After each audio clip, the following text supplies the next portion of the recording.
ঢ্যাঁড়সকে আপনিও অনেক স্মার্ট করে দিতে পারবেন।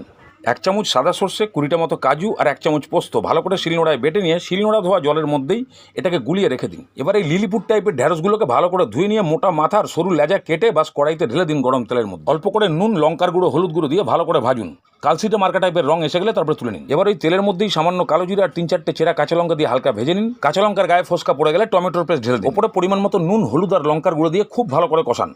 টমেটোর পেস্ট যখন দানা দানা ভাব এসে যাবে, তেল ছাড়তে শুরু করবে, ঠিক সেই সময় কাজু পোস্ত বাটাটা সামান্য একটু বাটি ধোয়া জলও দিয়ে দিন। খুব ভালো করে ফোটান আর কষান।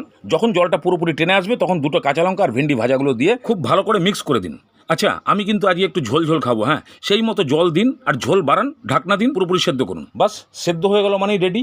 এবারে গরম ভাতে দিন, দেখুন হাপুর হুপুর খাবে। আবার দেখবেন খাবারের শেষে ঢ্যাঁড়সের বাচ্চাকে আই লাভ ইউ বলে যাবে।